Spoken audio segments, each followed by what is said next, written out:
toutes et à tous, alors aujourd'hui on se retrouve pour une nouvelle vidéo et aujourd'hui je vais démonter tous les préjugés que les gens ont sur les ânes. Donc c'est parti. Un âne c'est bête, et ben non, un âne ce n'est pas bête, c'est juste que ça fonctionne différemment. Dans le temps on mettait le bonnet d'âne aux enfants, non pas parce qu'ils étaient bêtes comme un âne, mais plutôt pour leur donner l'intelligence de l'âne. Et cette histoire a complètement été déformée. Je vous ai mis une petite photo qui illustre très bien l'intelligence de l'âne et sur cette vidéo, on voit vraiment un âne maître d'école et du coup qui n'est pas du tout bête comme on peut le croire. L'âne, c'est bruyant.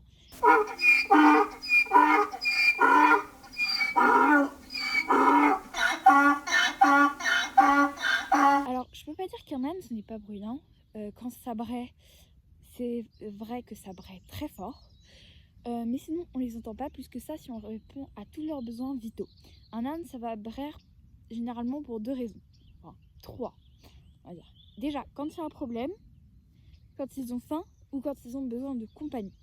Si vous remplissez tous ces besoins, ils ne brailleront pas. Nous, on les entend très rarement. Quand il y a un problème, Moka, bien sûr, il braille pour nous alerter, mais sinon, il ne braille pas. Un âne, c'est lent. Et bien, pas du tout. Tout le monde croit qu'un âne, c'est lent, c'est têtu, c'est bête. Non, pas du tout. Un âne, ce n'est pas lent.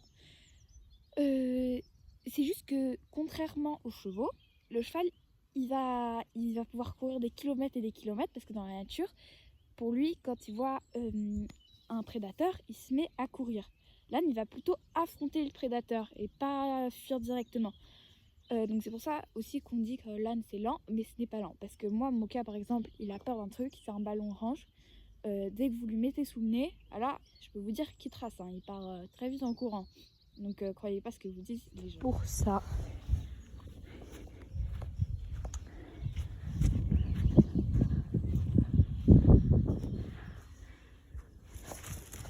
voilà.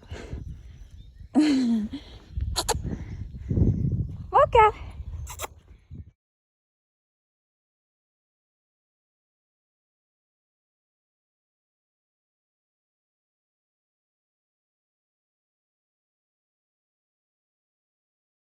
Un âne, c'est dur à éduquer. Et bien pas du tout. Je vous lance le défi d'éduquer un âne, ce n'est pas dur. C'est juste qu'il va falloir que vous utilisiez la bonne méthode. Il va falloir que vous parliez âne et non cheval. Parce que les gens font l'erreur de parler cheval, alors âne, du coup, il comprend pas. Moi, Moka, je peux faire autant de choses que je fais qu'un cheval. Il n'y a pas de problème.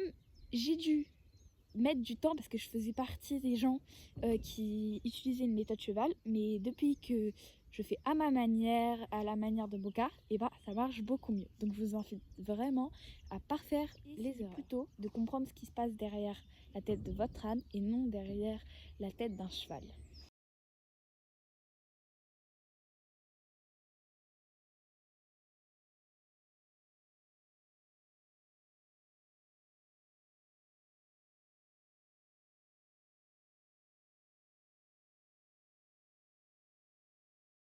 Un âne, c'est têtu. Alors je peux pas dire qu'un âne, ce n'est pas têtu. Certes, mais il a une raison.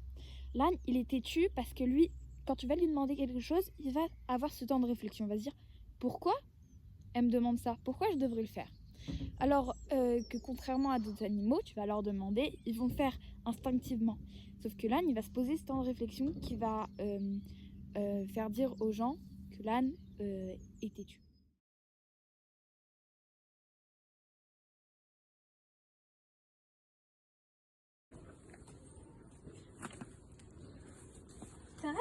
J'espère que la vidéo vous aura plu. En tout cas, moi ça m'a beaucoup plu de faire ce sujet-là. Si vous voulez, je peux en refaire une, mais cette fois-ci avec les préjugés que les gens ont sur les chèvres. Parce que c'est vrai, c'est un animal qui est un petit peu sous-estimé, contrairement à d'autres animaux.